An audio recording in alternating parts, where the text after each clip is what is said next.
প্রশান্তের নীল জলরাশি আর নীল গগনে রঙিন ঘুড়ি এক ভিন্ন আনন্দ।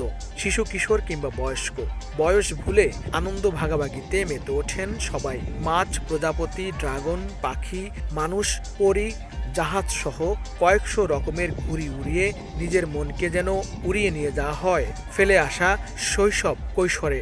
সেই অনুভূতি যেখানে ঘুড়ি আর নাটাই নিয়ে কেটে যাওয়া জীবনের সোনালি সময়।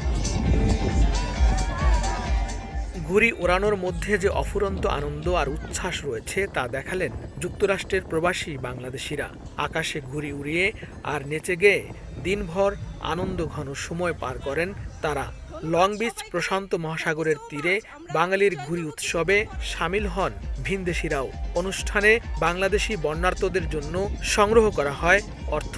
কাইট ফেস্টিভ্যালের মাধ্যমে আমরা একটা আসলে বাংলাদেশে এখন বন্যা হইতেছে, এটার মাধ্যমে আমরা একটা ফান্ড রেজ করব এবং এই ফান্ডটা আমরা বাংলাদেশে পাঠিয়ে দিব। এটা হয় একটা ইন্টারন্যাশনাল প্রোগ্রামের মতো। এখানের মধ্যে শুধু বাংলাদেশি না, লস অ্যাঞ্জেলস থেকে না, বিভিন্ন জায়গা থেকে অনেক লোকজন আছে। বাংলাদেশের পাশাপাশি বিদেশিরা খুব আনন্দভাবে ঘুড়ি উড়াইতেছে এবং আমাদের প্রচুর স্টল আসছে এই জায়গায়।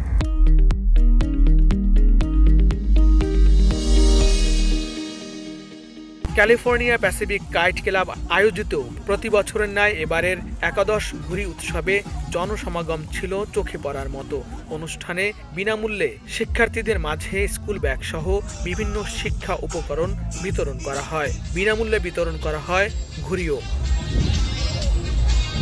মনোজ্ঞ সাংস্কৃতিক অনুষ্ঠানের পাশাপাশি উৎসবকে ঘিরে সাগর পারে বাহারি জিনিসের পসরা সাজিয়ে বসেন দোকানিরা। লস্কর আল মামুন, সময় সংবাদ, লং বিচ, ক্যালিফোর্নিয়া, যুক্তরাষ্ট্র।